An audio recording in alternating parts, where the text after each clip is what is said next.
जय संविधान। हम हैं अभी पार्लियामेंट स्ट्रीट पर और यहाँ एक एम्प्लॉय एसोसिएशन SC/ST के चेयरमैन हैं सेंट्रल बैंक।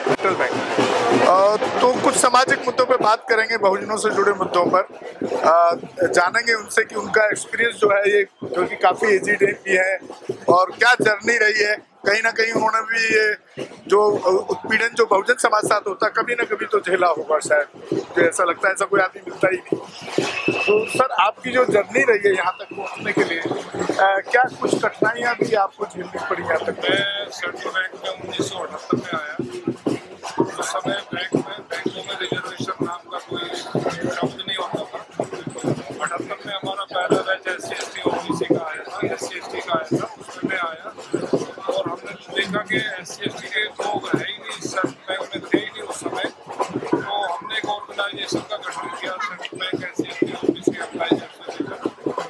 लोग नाम लेते हुए भी डरते थे उस समय में, समाज का नाम नहीं बताते थे। और हमने पूरे हिंदुस्तान में घूम करके आज हमारे साथ 6000 लोग मेंबर हैं। प्रमोशन में रिजर्वेशन स्केल 1 तक है। हमने हाई सुप्रीम कोर्ट तक हमने केस लड़ा है, रिजर्वेशन प्रमोशन जनरल मैनेजर तक। सुप्रीम कोर्ट में नहीं हम जीत पाए, एक बार जीत गए थे, रिव्यू में हमें हटा दिया गया। गवर्नमेंट की चालाकियाँ थी, लेकिन अभी भी बहुत सारी कठिनाइयाँ हैं। गांव में ब्रांचें हैं स्कूल की, लोगों को मकान नहीं मिलते हैं। मध्य प्रदेश राजस्थान की पोजीशन ये है कि लोगों को रहने के लिए हमारे समाज का नाम दे दो तो मकान नहीं मिलते हैं। पानी के घड़े अलग रखे जाते थे, हमने ऐसी सिचुएशन भी देखी है और हमने बहुत संघर्ष किया 1980 से आज तक। मैं रिटायर हो गया हूँ 2015 में, लेकिन लगातार मैं लोगों के बीच में हूँ। All India central bank SC/ST का मैं चेयरमैन हूँ और 6000 लोगों को डील कर रहे हैं। आज हमारे जनरल मैनेजर भी हैं, लेकिन बहुत कम मात्रा में, 26 में से मात्र 3 जनरल मैनेजर हैं। OBC का एक भी जनरल मैनेजर नहीं है, ST का एक भी जनरल मैनेजर नहीं है। तो प्रताड़नाएं तो लगातार चलती रहेगी। बाबा साहब का नाम लेकर के हम आगे बढ़ रहे हैं, हम उनके अनुयायी हैं।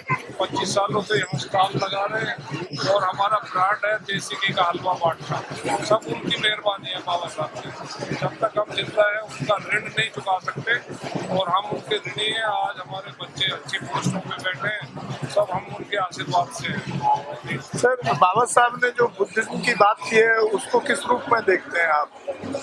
देखो, हिंदू धर्म से तो लोगों का धीरे धीरे मन पिछड़ता जा रहा है और बुद्ध धर्म भी एक ऐसा धर्म है जो कभी भी छुआछात का नाम नहीं लेता। हिंदू धर्म में तो आज हमारे लोगों के साथ प्रताड़नाएं कम थोड़ी हो रही है। मूंछ रख लो तो जान से मार दो, घोड़े पे चढ़ जाओ तो जान से मार दो, बारात को निकलने नहीं देते। ये कैसा देश है ये? हम कैसे हिंदू है? हमें हिंदू धर्म से अब एक किस्म से अलग से होते जा रहे हैं। बौद्ध धर्म को किसी ने अभी हमने अपनाया नहीं है, लेकिन हम देख रहे हैं कि हिंदू धर्म में रह करके कोई बहुत ज्यादा हमारे समाज को फायदा होने वाला नहीं। सर, बाबा साहब का एक कोट मैं बार बार कई पूछता हूँ, इस सवाल को खासतौर से पढ़े लिखे लोगों से पूछता हूँ। बाबा साहब का एक कोट है जिसमें बाबा साहब ने कहा कि मुझे पढ़े लिखे लोगों ने धोखा दिया। आज उस स्थिति को किस रूप में देख रहे हैं आप? नहीं, वो सही बात है। अब यहाँ से अगर हम शुरू करें तो हमारे जो वर्किंग एम्प्लॉय है, जो रिटायर्ड एम्प्लॉय है, बहुत कम तादाद में आते हैं। जबकि हमने लोगों को ये समझाया कि अपने समय में 1 साल में 1 दिन तो उस महान आत्मा के लिए, भारत रत्न के लिए दो आप कम से कम। यहाँ आकर के भीड़ लोगों की देखें, गवर्नमेंट के पास मैसेज आते हैं यहाँ देख करके ना, यहाँ की जो सिक्योरिटी है, यहाँ का जो विजिलेंस है, वो जाके बताता है कि कितना लोग ये आज दिन पे दिन संगठित होते जा रहे हैं। पहले में और अब में दिन रात का फर्क है। हमने तो जब शुरू में लगाते थे तो 4 लोग भी नहीं आते थे, लेकिन अब लोगों में जागृति आई है। और बाबा साहब ने भी सही कहा है कि जो पढ़े लिखे लोग हैं उन्होंने धोखा दिया है, लेकिन हम क्या कर सकते हैं समाज में। सर, मैं कड़वा अपना अनुभव आपसे शेयर कर रहा हूँ, उस पर क्या कहेंगे आप कि मैं जो चैनल चला रहा हूँ और चैनल के माध्यम से इस देश के अंदर जो क्रांति की मैं बात करता हूँ, क्रांति लाने की ही नहीं, खास तौर से जो एट्रोसिटी होती है पूरे देश के अंदर, आज तक मेरा एक फोन अगर किसी भी अधिकारी को चला गया, आज तक कोई केस ऐसा नहीं हुआ जिसमें उस अधिकारी ने उसमें अगर SC/ST एक्ट बनता है SC/ST एक्ट नहीं लगाया हो, या जो उत्पीड़न हुआ है बहुजन समाज साथ उस पर एक्शन ना लिया हो, या FIR नहीं की हो, और मैं इस प्रोसेस को जब तक फॉलो अप करता हूँ तब तक उसमें एक्शन नहीं होता। लेकिन जब मैं देखता हूँ ये चैनल चलाने के लिए मेरा महीने का 50,000 रुपये खर्चा होता है, तो कोई पढ़े लिखे समाज का व्यक्ति आज तक 500,000 तो बहुत दूर की बात है, अगर मुझे कोई 10 रुपये का आर्थिक सपोर्ट मिलता है तो वो भी मेरे बहुजन समाज के ग्रामीण लोगों के, कई बार लोग मेरे उस पर पेटीएम या फोन पे करते हैं, लेकिन पढ़े लिखे लोगों का कंट्रीब्यूशन आर्थिक तौर पर भी नहीं दिखता जिसमें कि वो कर सकते हैं।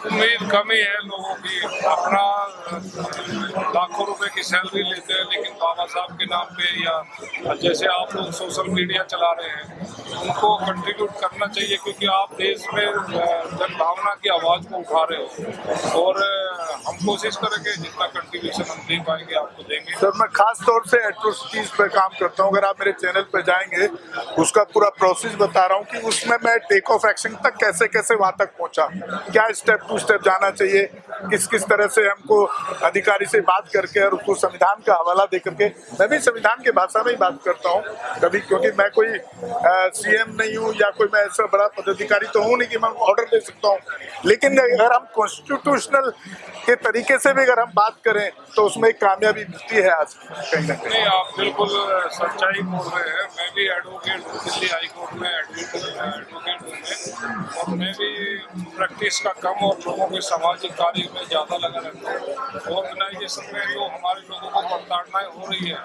प्रमोशन में दिक्कतें करते हैं, पोस्टिंग में दिक्कतें करते हैं, चार्जशीट देते हैं तो डिस्प्रोपोर्शनेट पनिशमेंट मिलता है, हमारा आदमी छोटी सी भी गलती करते हैं तो डिसमिसल फ्रॉम द सर्विस है, और जनरल के हाथी खा जाते हैं, उनका कुछ नहीं होता।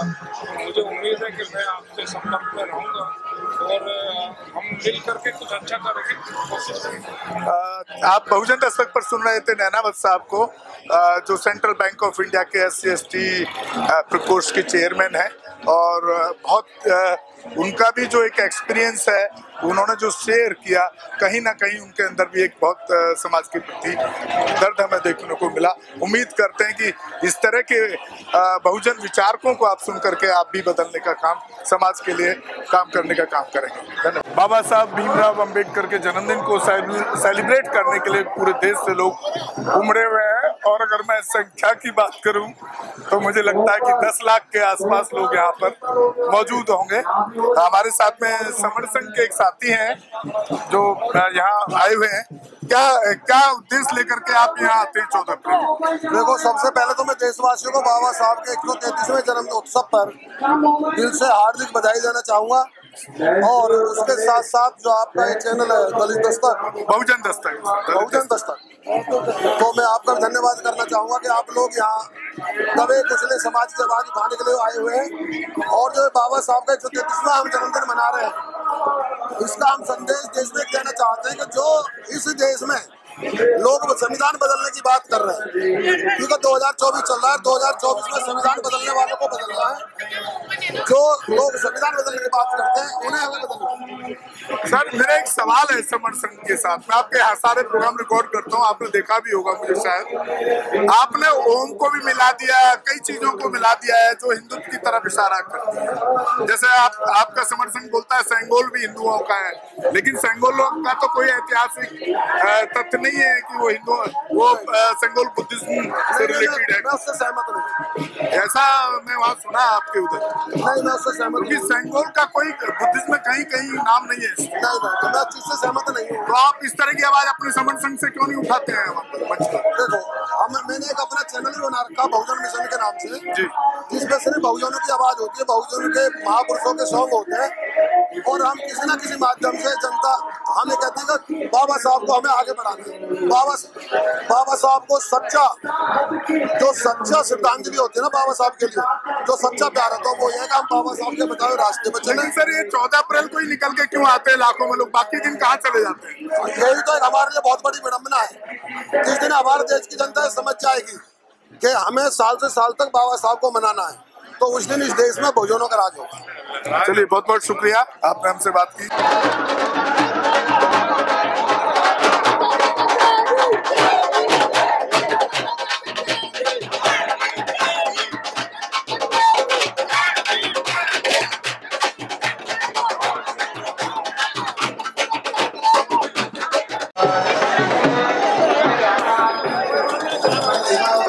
हमारे चैनल बहुजन दस्तक को लाइक, शेयर, सब्सक्राइब देखना मत भूलिएगा। जय भीम, जय भारत, जय संविधान, नमो बुद्धाय। धन्यवाद। चैनल आर्थिक समस्या से गुजर रहा है। अगर आप बहुजन समाज में बाबा साहेब आम्बेडकर और तथागत बुद्ध की विचारधारा को अधिक से अधिक लोगों तक पहुंचाना चाहते हैं तो हमें आर्थिक सहयोग प्रदान करें, ताकि हम अपने चैनल के माध्यम से देश विदेश में समता, बंधुता, एकता और संवैधानिक अधिकारों को ज्यादा से ज्यादा लोगों तक पहुंचा सकें। आप अपनी सहायता राशि नीचे लिखे खाते में जमा करा सकते हैं। खाता धारक गौतम रत्ना, खाता संख्या 3169576861, IFSC कोड SBIN 0060336, बैंक भारतीय स्टेट बैंक। आप हमारे बैंक खाते का विवरण स्क्रीन पर भी देख सकते हैं। जय भीम, जय भीम। मैं गौतम रत्ना आपका बहुजन फिल्म प्रोडक्शन में स्वागत करता हूं और आप हमारे प्रोडक्शन हाउस के अंदर अपना कैरियर बना सकते हैं as a film director, as a producer and actor and actress and editor and cinematographer also. अगर आपको फिल्म से रिलेटेड कुछ भी प्रोजेक्ट आपको बनवाना है तो हमारे पास में पूरा सेटअप है, जिसमें फिल्म कैमरा है, शूटिंग लाइट्स है और एडिटिंग है। सारा A to Z एक ही जगह पर आपको हमारे यहाँ पर मिल जाएगा। तो दोस्तों, आप हमें कांटेक्ट कर सकते हैं हमारे नंबर्स पर 9810085714 और 8510005714। हमारे वेबसाइट पे विजिट कर सकते हैं www.filmserviceindia.com और हमें मेल भी कर सकते हैं gautamfilmsproduction@gmail.com पर। धन्यवाद।